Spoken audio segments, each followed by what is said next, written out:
ఒరే నాయన, డబ్బుంటేనే మనిషికి మర్యాద, ధనం ప్రధానం గాని గుణం కాదురా అని వింటేగా అడిగిన వాడికల్లా అన్నం పెట్టి మేపి సోమరిపోతులు చేశాడు. డబ్బు చిల్ల పెంకుల్లాగా ఎగరవేశాడు. చివరికి ఏమయ్యాడు? ఇల్లు వాకిలి అమ్ముకుని దివాలా తీసి ఊరే వదిలిపెట్టి వెళ్ళిపోయాడు.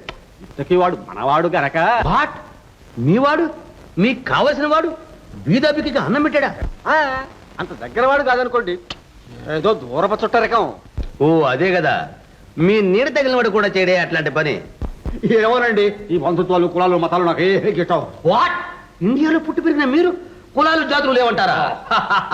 ఈ దేశంలో బ్రహ్మ ముఖం నుంచి ఒక జాతి, భుజం నుంచి మరొక జాతి, తొడల నుంచి ఒక జాతి, పాదం నుంచి మరొక జాతి. అదంతా పాత పురాణం అండి.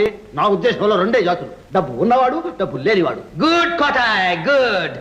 డబ్బు లేకపోతే మనిషి లేడు, బ్రతుకు లేదు, చావు లేదు, చివరికి శ్మశానం కూడా లేదు. బేషుగ్గా అన్నారు. కాసులు ఇవ్వందే కాష్టం కూడా వేస్తారు మరి. బీరువా తాళాలు కాస్త. రామారా, మా పెద్దమ్మాయి రాధ. ఓ ఐ సీ. చిన్నమ్మాయి లోపల ఉంది. Glad to meet you. నమస్కారం అండి. నేను కృష్ణ అని చెప్పానే, వాడికిచ్చి పెళ్లి చేద్దాం అనుకున్నాను ఈ అమ్మాయిని. వాడు అలా దివాలా తీశాడు. అప్పటి నుంచి అభిప్రాయమే మార్చుకున్నాను. అదే ఉంటండి, మీరు గుడ్డలు మార్చినట్టు మనసులు కూడా ఈజీగా మార్చుకుంటారే. నేను అంతేనండి, అవసరాన్ని బట్టి మనసు మాట మార్చేసుకుంటాను. ఓ. అమ్మాయి, వీరు విదేశాల నుంచి వచ్చారు, గొప్ప కోటీశ్వరులు, మన ఊళ్ళో పెద్ద వ్యాపారం చేయదలుచుకున్నారు. ఆ విషయంగా నన్ను సలహా అడడానికి వచ్చారు. మిమ్మల్ని మించిన కోటీశ్వర్లు ఎవరున్నారు నాన్న ఈ ఊళ్ళో? అనుకో, అయితే మాత్రం మనం ఆ మాట. చూడండి, మా పెద్దమ్మాయి అంతా వాళ్ళ అమ్మ పోలిక. అంత సులభంగా మనుషులతో కలిసిపోలేదు.